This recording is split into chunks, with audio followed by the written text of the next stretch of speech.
You wanted the best. You've got the best podcast. The hottest podcast in the world. The Chris Voss Show, the preeminent podcast with guests so smart you may experience serious brain bleed. The CEOs, authors, thought leaders, visionaries, and motivators. Get ready. Strap yourself in. Keep your hands, arms, and legs inside the vehicle at all times, because you're about to go on a monster education roller coaster with your brain. Now, here's your host, Chris Voss. Hello, Chris Voss here from thechrisvossshow.com. Ladies and gentlemen, the only thing that makes it official. I'm glad I have to sing that line after 16 years. 2,500 episodes. We bring you the most amazing minds, the most amazing authors, the most amazing stories, people that have shared their interests and to make your life better and improve you. Or else, damn it, you should check it out. It's free, too. I mean, what do we need to do, people, to get you guys further show your family, friends, and relatives? Go to goodreads.com/Chris Voss, LinkedIn.com/Chris Voss, Facebook.com/Chris Voss, YouTube.com/Chris Voss. Those are crazy places that we have on the internet. Do you have an amazing young man on the show with us today? We're going to be talking with Andrew Ackerman. He is the author of the latest book that came out in, I believe, May of 2025 called The Entrepreneur's Odyssey. And we're going to find out about what it's like to be a serial entrepreneur. You're probably sick of hearing about it from me. So we'll tell somebody else's stories for a change. 16 years. Yeah, he's always talking about stupid businesses. Anyway, guys, Andrew Ackerman is here, and he has some amazing businesses he's invested in startups, and we'll get into that. He is a serial entrepreneur turned early stage investor, innovation expert, professor, and author now.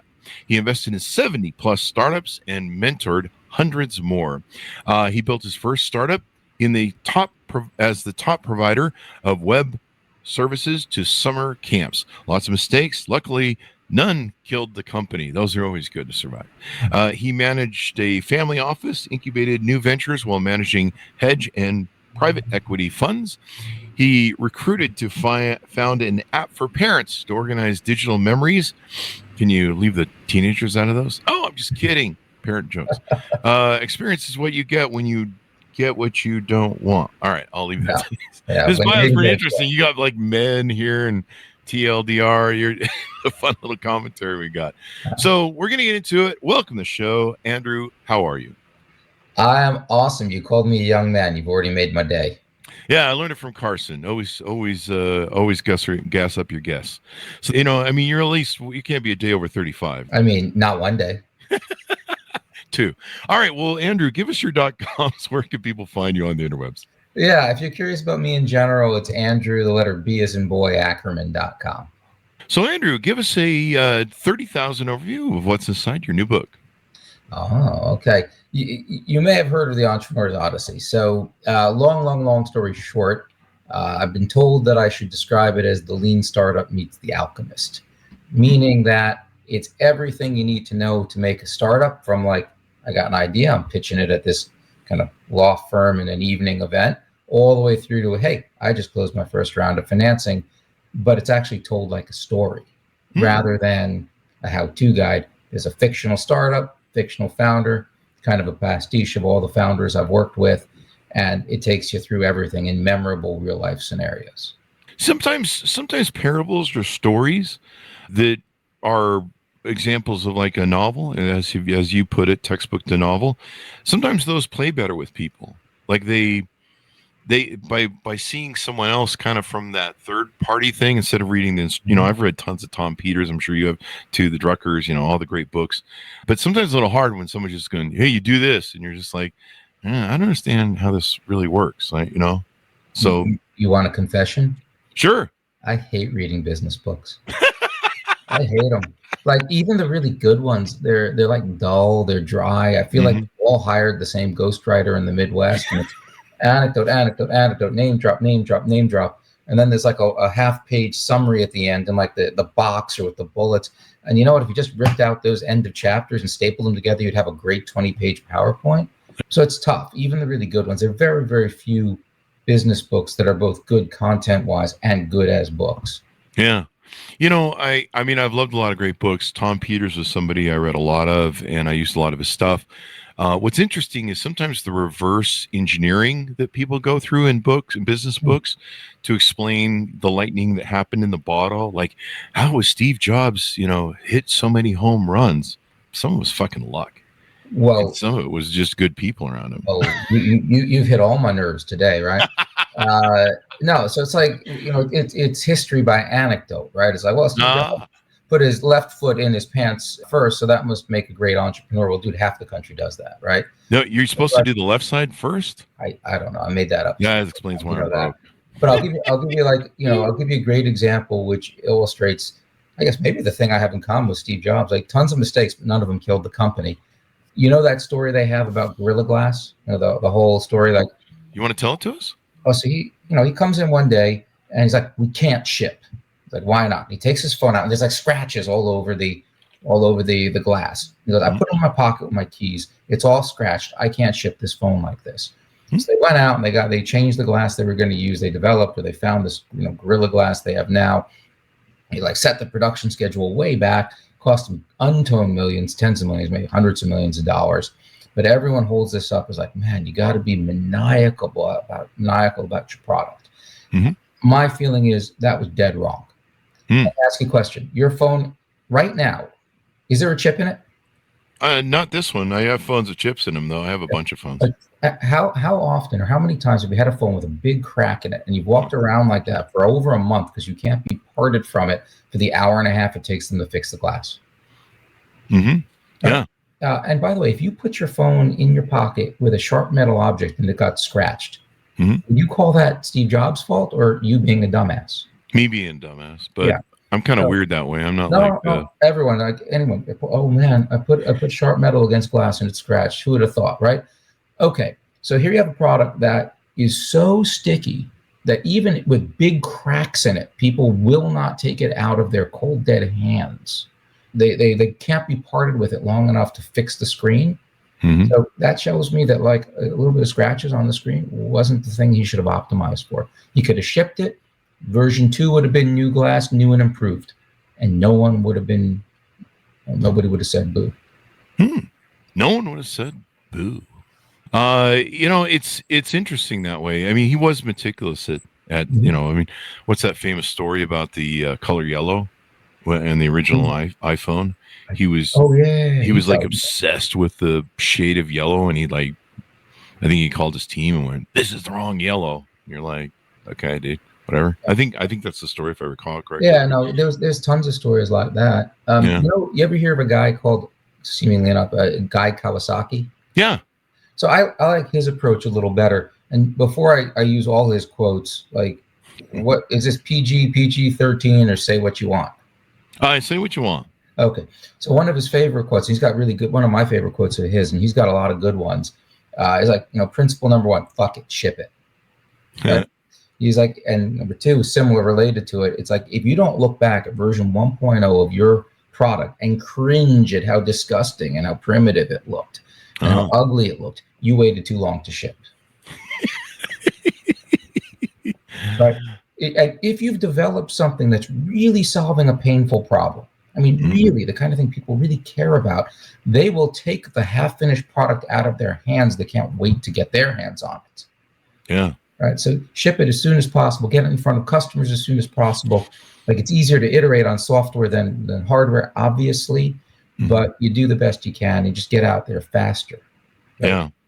And sometimes, I don't know, it's kind of interesting. Sometimes you need that feedback or testing from people to tell you what's wrong. Like, it's amazing to me how many people ship products and they can't see the fallacies of that product.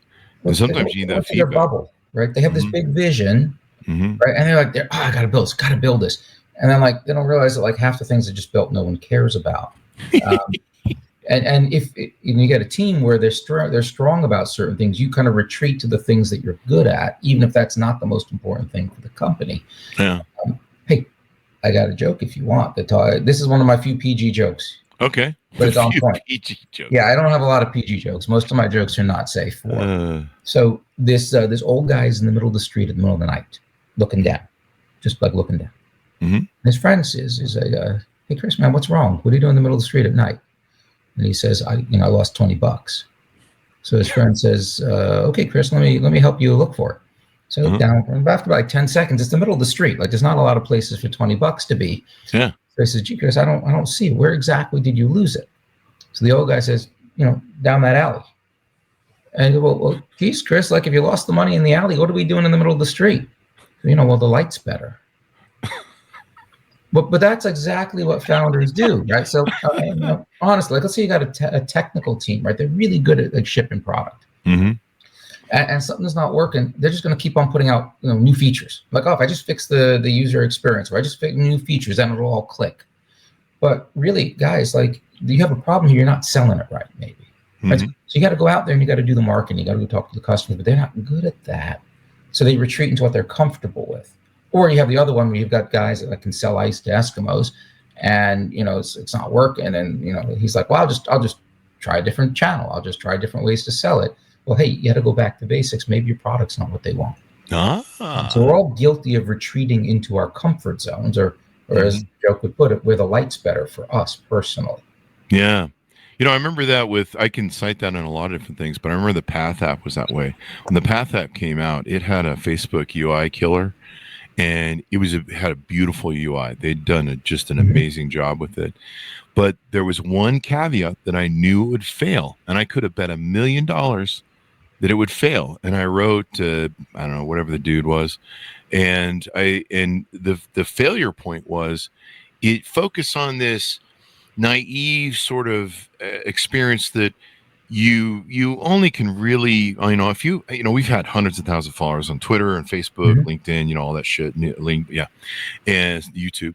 And there's a certain scale you need to have a successful community.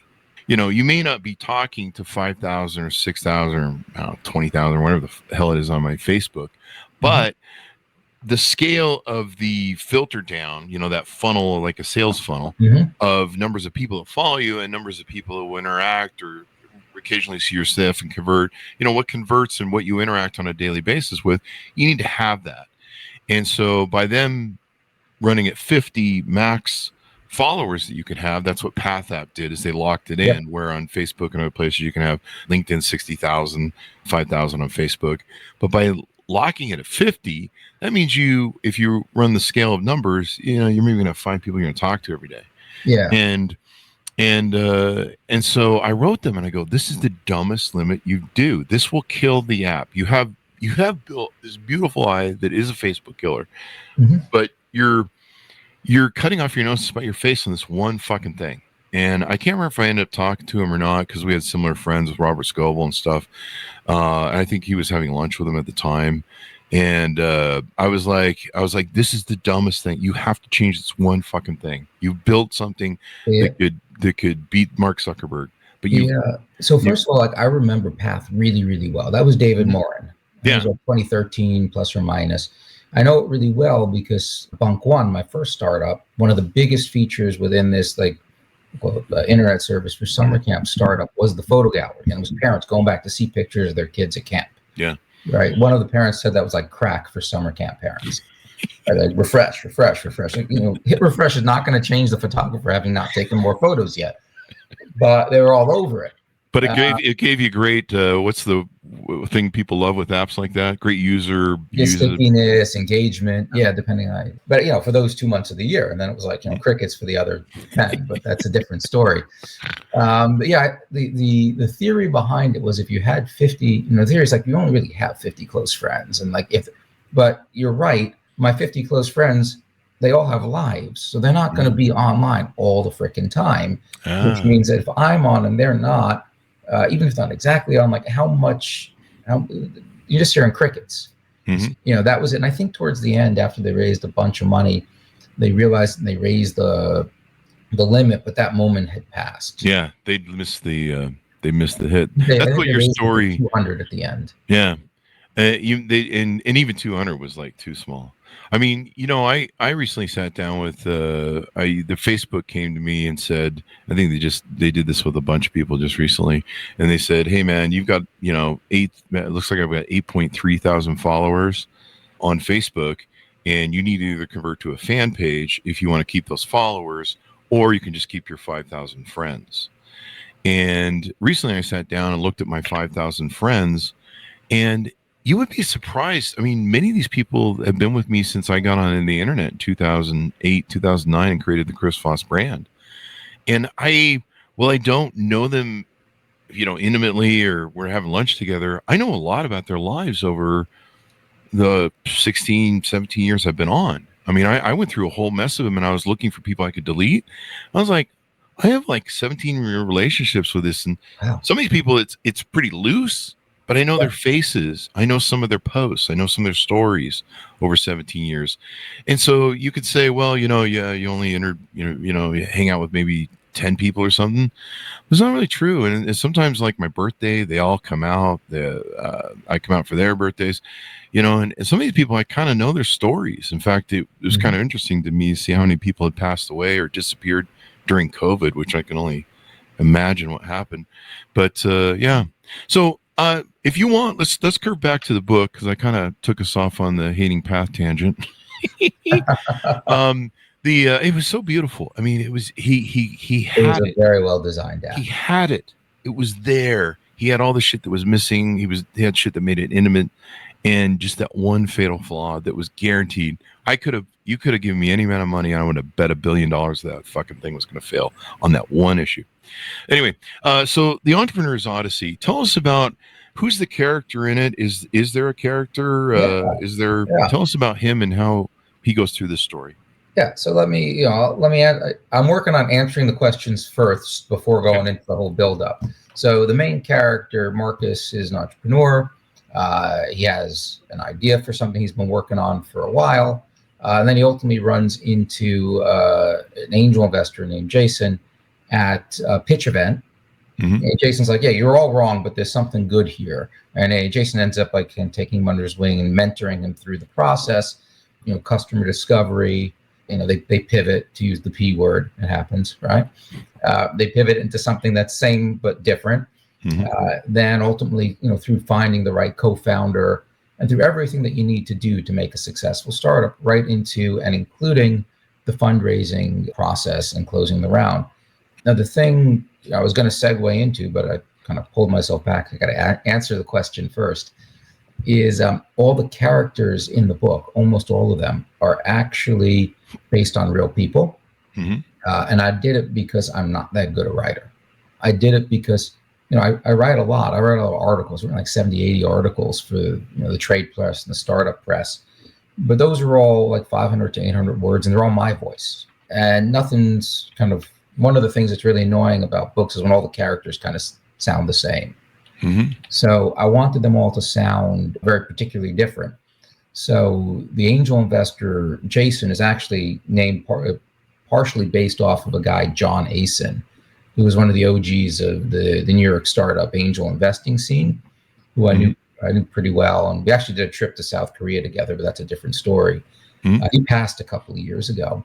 But, that character is kind of an amalgam of him and me. Mm-hmm. And Marcus is actually based on one particular founder who had a way of talking and a way of thinking about things.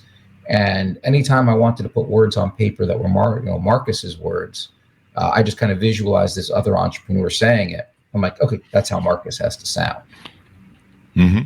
And so you tell the story. Now, what kind of entrepreneur is this? Is this an entrepreneur that's going to identify with a lot of, if I'm out there listening and I'm I'm not a Silicon Valley guy. I'm not like, Mr. Startup guy. Let's say I'm a first-time entrepreneur. I want to make things work. Is this going to be at my level of absolutely. This is a guy who's, the archetypical working in a large company for a couple of years, 10 years in plus or minus. He's like, man, I've been doing this, I've been doing that, but I got this idea that's going to be huge. It's got to be huge. It will be huge. I finally got my my courage up to go out there and jump out and do it on my own. Mm-hmm. So that's the kind of guy. It's not, to write for Bill Gates to get better. Sorry, not Bill Gates. Steve Jobs or 4-time founders to get better isn't really a big audience. This is for everybody who's building a startup or thinking about building a startup.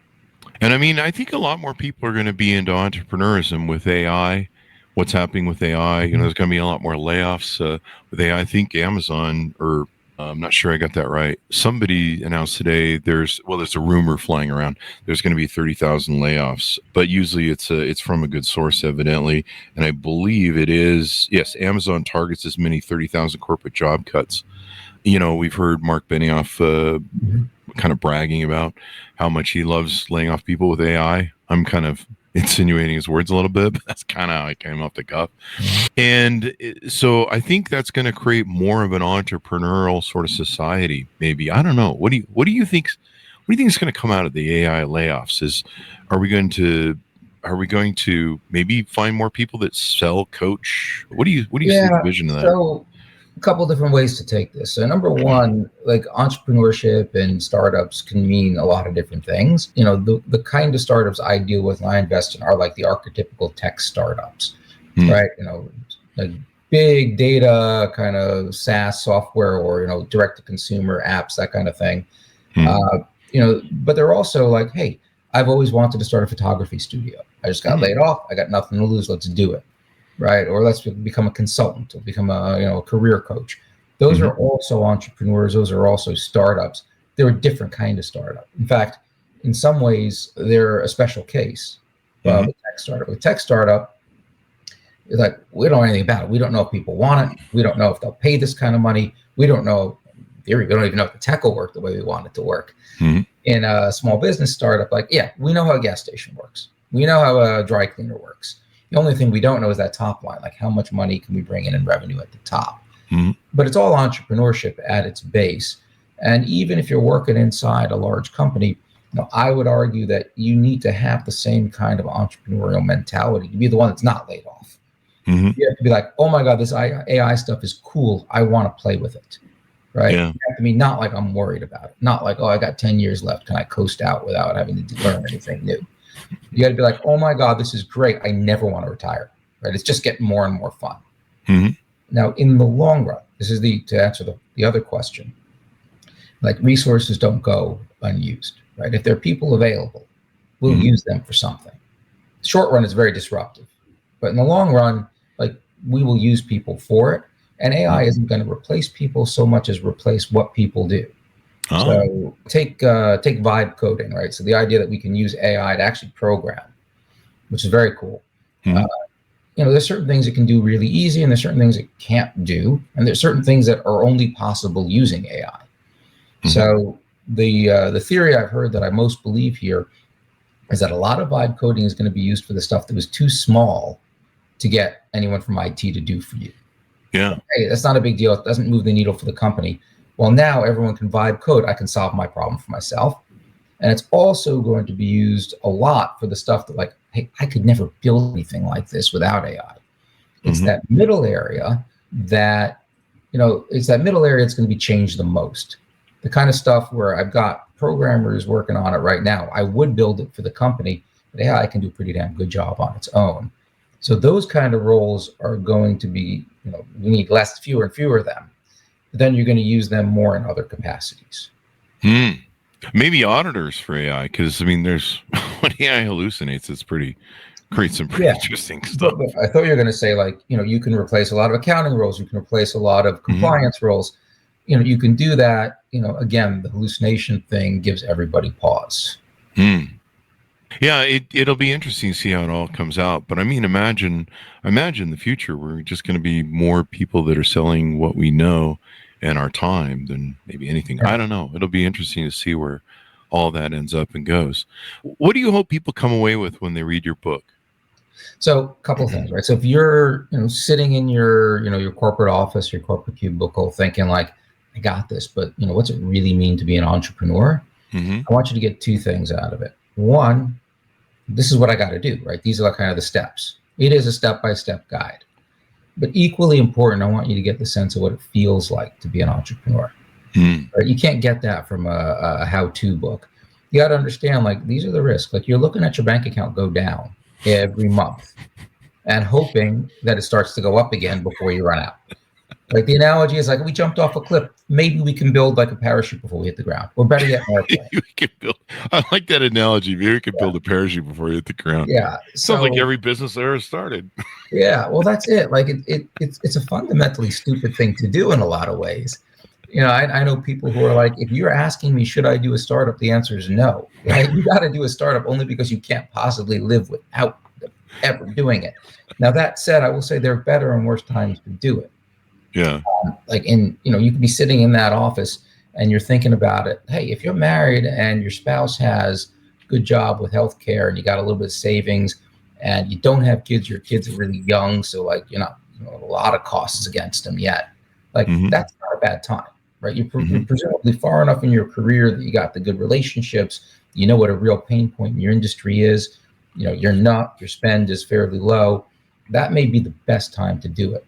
Like when your kids are in college and maybe you're going to get into college and you're in peak savings mode and maybe your wife's not working or your husband's not working or they're an independent contractor and they don't have health care, that's maybe not the best time to do it. But like that's the sense of like this is what it really feels like to be an entrepreneur that you can only get from a story. You can't get that from a how-to guide.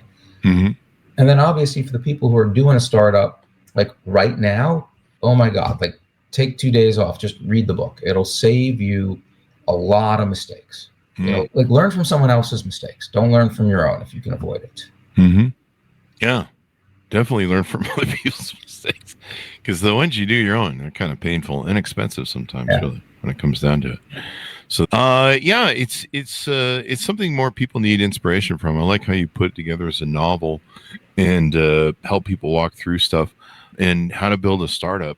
Do you teach people in the book how to scale, or do you maybe have other books maybe you're going to add to this? Yeah, listen, one book at a time, right? So, let's get this one out first. So this book is really all about building it, getting it to those like that initial, like we call it the seed round, right?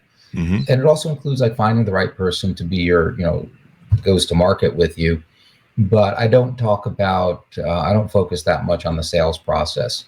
I focus on customer discovery because you need to know what you build. But, the whole enterprise sales cycle is maybe for a different book. Oh, every mile counts, as they like to say. So there you go. So let's see. As we go out, anything we might have missed, anything you want to plug or anything like that before we go? Yeah, I mean, we can talk about a couple other things. So this is on part of what I do, right? So first of all, if you're doing a startup, go ahead, grab the book. It will save you a lot of pain and suffering.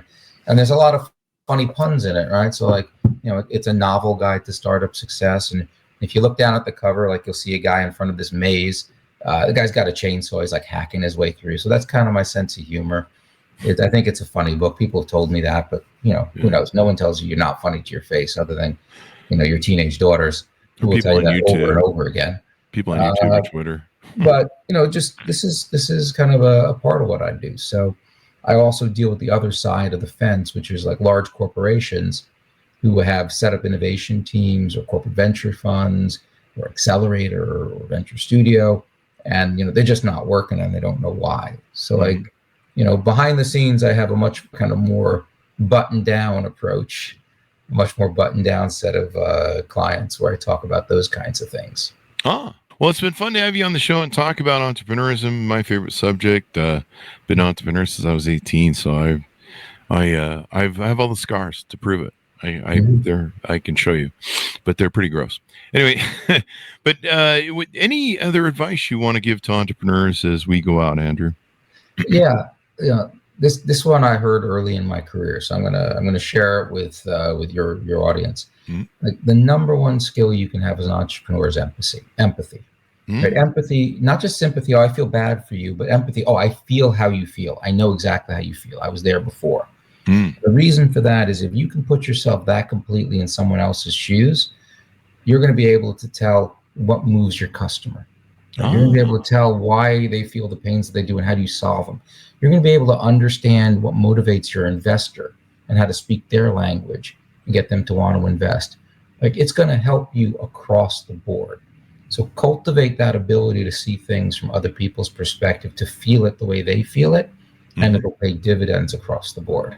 I love that. What a great concept. I mean, that's the big thing about being an entrepreneur. You're solving people's problems or their pain points and making it so that they can get what they want done. It's good to have. Good to have. So thank you very much for coming to the show. We really appreciate it, Andrew. Thank you. Thank you for having me. This was fun. Thank you. And thanks, guys, for tuning in. Order up the book wherever fine books are sold. The Entrepreneur's Odyssey by Andrew Ackerman. You can find it out May 2025. And you can learn more about how to be an entrepreneur. You don't know what's coming in the future, man. And the great thing about being an entrepreneur is being able to control your future. I mean, there's all sorts of things and stories you've heard over the Chris Voss Show over the years, and different things that happen in the world. And sometimes working for yourself is better. So I think some people can get it. So thank you very much, Andrew, for coming to the show. Thanks, Ron, for tuning in. Go to goodreads.com/Chris Voss, LinkedIn.com/Chris Voss, Chris Voss 1 on the TikTok, and all those crazy places in it. Be good to each other. Stay safe. We'll see you guys next time. And that should have us out, Andrew. Great show.